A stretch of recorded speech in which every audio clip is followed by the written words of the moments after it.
Turma do Propósito, e aí, queridos, boa noite. Estamos aqui para mais um dia do nosso propósito. Hoje, 2 Samuel, capítulo 8.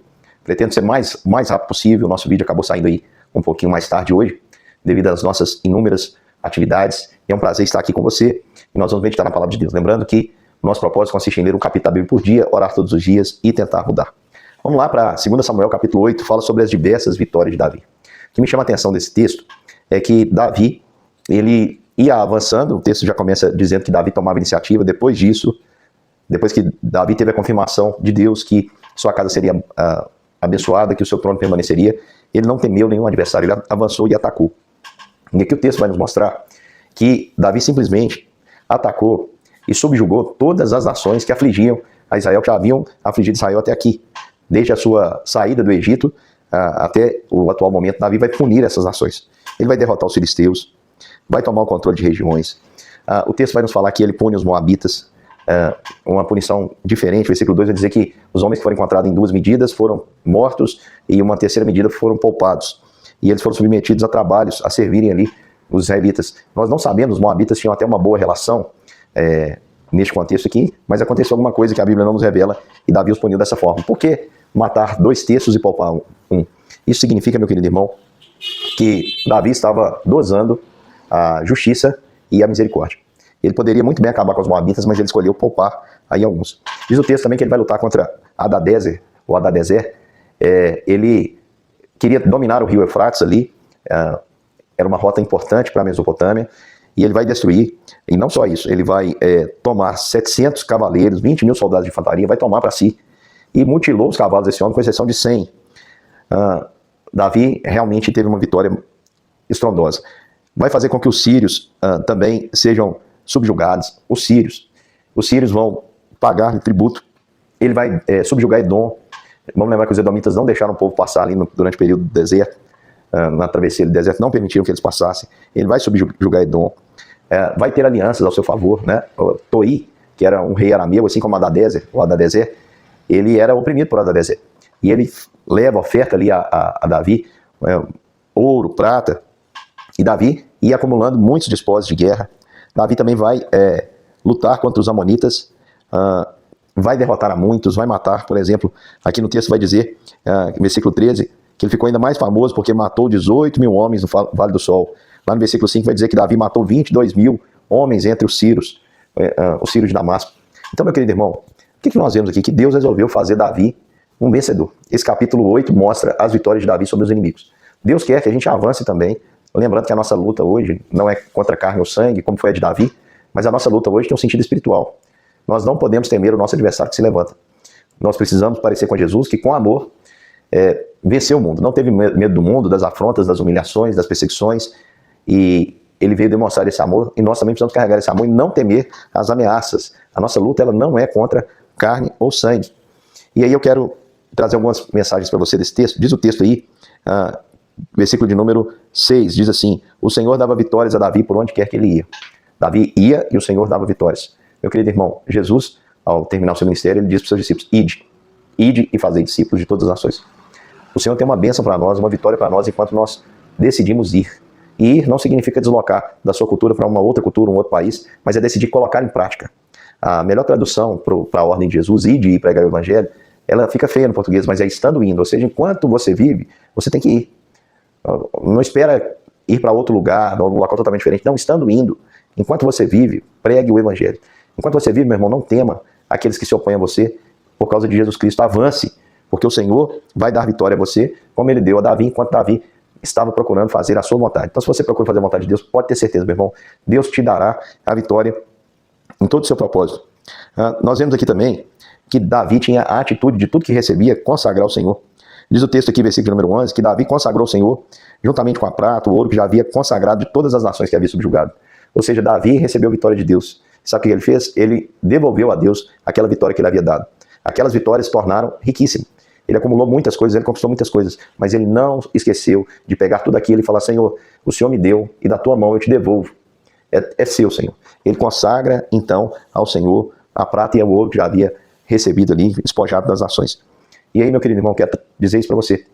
Você vai ter a vitória à medida que você caminha, à medida que você vai fazendo a vontade de Deus. Você também deve lembrar de consagrar ao Senhor tudo aquilo que você alcança, Tudo aquilo que o Senhor te dá, seus dons, seus talentos, seu tempo, sua energia, sua força, tudo você deve consagrar ao Senhor. A sua vida é do Senhor, meu querido irmão. A entrega tem que ser total. Eu gosto muito de uma frase de Abraham Kuyper, que ele diz o seguinte, mais ou menos o seguinte, que não há uma célula do nosso corpo, não há nada no universo inteiro que Jesus não possa dizer é meu, que Cristo não possa dizer é meu. Tudo é de Cristo. Por isso a gente deve viver em consagração. Consagração não é falsa santidade, meu querido irmão. Consagração é uma intenção no seu interior de nada dispor para a carne, porque você tem uma missão e a sua missão é servir o reino de Deus. A terceira coisa aqui diz que, no versículo 15, que Davi, por onde ia, fazia justiça a todo o seu povo. Apesar das vitórias, irmãos, apesar da prosperidade, Davi não se tornou um homem arrogante, de achar assim, eu estou bem, que o povo se lasque. Não. Ele fazia justiça por onde quer que ia. Ele era alguém justo.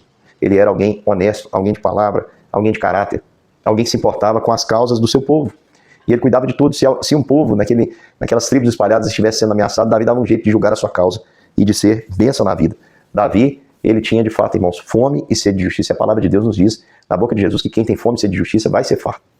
Não se acostume com o mal, meu querido irmão. Tenha indignação com o mal. Quando a gente percebe situações que tiram a vida de alguém por uma irresponsabilidade, privam as pessoas por causa de injustiça. Hoje no Brasil você sabe quantas pessoas presas por causa de opinião nós temos. Ninguém deveria ser preso. A Constituição diz que não pode. Quantas pessoas injustiçadas, quantas pessoas estão longe de seus filhos, longe de seus pais, estão doentes, estão sofrendo por causa da justiça. E a gente sente um nó assim na garganta, uma indignação, uma ira. O que nós devemos fazer, meu querido irmão? Nós precisamos ser diferentes. Se você não concorda com a injustiça que acontece, você deve começar a mudar esse contexto da sua casa. E você pode falar assim, mas não foi eu que decidi essas coisas? Não, meu querido irmão. Mas eu tenho certeza que o sistema que nós temos de governo, ele é o reflexo daquilo que nós somos. Porque se nós somos de uma forma, nós nunca vamos ou podemos concordar com aquilo que é contra os nossos princípios, os nossos valores. Por exemplo, se eu tenho um princípio de ter palavra, se eu tenho um princípio de ser honesto, se eu tenho um princípio de ser cristão, de ser justo, de ter amor ao próximo, eu não posso de maneira nenhuma ser incoerente e acreditar que o governante, eleger um governante, por exemplo, que faça o contrário daquilo que eu acredito. Eu vou dar um exemplo para vocês prático. Eu, Wellington Kaiser, sou pai de 2 menininhas gêmeas, os irmãos conhecem, né? Quem é aqui de Lajinha sabe. As minhas filhas nasceram com um pouquinho mais de 6 meses. Eu vi as minhas filhas bem pequenininhas, cabiam na palma da minha mão. Eu ali na minha falta de fé, e eu peço muito perdão ao Senhor pela minha falta de fé, quando eu peguei a Giovana tão pequenininha, né? Menos de 1 quilo ali, na palma da minha mão, eu falei, oh Deus, essa não vai sobreviver. Pensei comigo, sabe o que é para um pai pensar isso? Eu queria trocar de lugar com ela, queria que ela sobrevivesse. E graças a Deus, Deus foi misericordioso. Depois de muito tempo aí na UTI, as 2 sobreviveram, são sadias, são saudáveis, são maravilhosas. Depois da salvação, o maior presente que eu recebi do Senhor são minhas filhas. Então, meu querido irmão, como é que eu, que passei por essa experiência, depois de sonhar tanto em ser pai, como é que eu vou poder, por exemplo, escolher alguém que concorda com o aborto? Não posso. Isso não é promover a justiça. E aqui diz que o texto diz que Davi, onde ele ia, ele fazia justiça a todo o seu povo. Ele tinha fome e sede de justiça. Então, eu carrego um princípio dentro do meu coração, que é o seguinte, meu irmão. Eu tenho que viver a justiça, eu preciso dar esse testemunho, preciso ser uma pessoa justa, uma pessoa honesta, uma pessoa correta, por onde quer que eu vá. Mas, além disso, eu não posso compactuar com a injustiça. Eu não posso compactuar com o que é errado. Eu não posso ser conivente com o erro. Eu não posso entrar naquele ciclo que o Salmo 1 diz. Eu não posso me deter no caminho dos pecadores. Eu não posso ouvir o conselho dos ímpios. Eu não posso me assentar na roda dos escarnecedores. Eu não posso. Porque o meu prazer tem que ser a vontade do Senhor e eu preciso pensar nela de dia e de noite. Se eu fizer isso, se você fizer isso, meu irmão, nós vamos ser promotores de justiça. E pode ter certeza. Se você começar a ser justo na sua casa, nas suas relações, você muda a sua casa, você muda o ambiente onde a sua família vai estar inserida, no trabalho, na escola, na igreja, na sociedade, e você muda então a nação. A mudança, ela não vem de cima para baixo, ela vem de dentro para fora. É você deve ser a mudança que você espera. E por fim, meu querido irmão, Davi só conseguiu essa vitória, todas as vitórias, o texto nos mostra, porque ele não estava sozinho, ele estava cercado de gente boa e competente. Aqui vai dizer que Joabe, apesar de seus defeitos, era um excelente comandante, filho de Zeruia era comandante do exército, Josafá e Ailud eram os cronistas, os que registravam as histórias e os feitos de Davi, Sadoc, filho de Aitube e Aimeleque, eram sacerdotes, Zeraias era escrivão, Benaia era o comandante da guarda real, e os filhos de Davi eram ministros que o ajudavam na condução do seu reino. Então ele tinha um time. Ele tinha gente competente, perfeita não, mas competente ao seu lado. Você, meu querido irmão, tem que estar cercado de pessoas boas. Tem uma frase que tem sido dita que eu concordo, que você é o resumo, é a síntese das pessoas com quem você mais convive. Então, meu querido irmão, foge de gente preguiçosa, fuja de gente mexeriqueira, fuja de gente sem juízo, inconsequente, desonesta, fuja dessas pessoas, passa a conviver com gente boa, passa a conviver com gente competente, com gente produtiva. Se você vai ver se rapidinho, meu querido irmão, você não vai se tornar uma pessoa proativa e vai ter uma equipe muito boa de trabalho ao seu redor. Eu louvo a Deus, estou aqui na cidade há 9 anos, e graças a Deus Deus tem me permitido realizar aqui muitas coisas para a sua glória, para o seu louvor, dou toda a glória, honra e louvor a Ele. Muita gente diz assim, ó pastor, você fez isso, eu não fiz nada, meu irmão. É Deus que faz, sempre foi Deus, toda a honra e glória seja dada a Ele, e eu não faço nada sozinho. Eu só tenho feito algo para Deus aqui pela sua infinita graça e misericórdia, porque eu tenho uma equipe me apoiando o tempo todo, tem gente orando por mim, tem gente me ajudando nas edições de vídeo, nas coisas que eu não consigo fazer, tem gente me auxiliando, tem um pastor auxiliar que me ajuda demais, os presbíteros, os diáconos, os professores, a igreja de uma maneira geral. Tudo que acontece, irmão, só acontece porque eu tenho um time maravilhoso, eu tenho uma família maravilhosa e eu preciso ser agradecido por quem está ao meu redor. Neste capítulo 8, foi intencional, não sei se Davi teve participação para dizer assim, ó, registre isso aí. No entanto, o autor, que inspirado pelo Espírito Santo, ele fez questão de registrar que Davi tinha uma boa equipe que lhe permitia conquistar também essas vitórias. Um grande beijo, meu irmão. Até amanhã, para nós meditarmos em mais um capítulo da Palavra de Deus.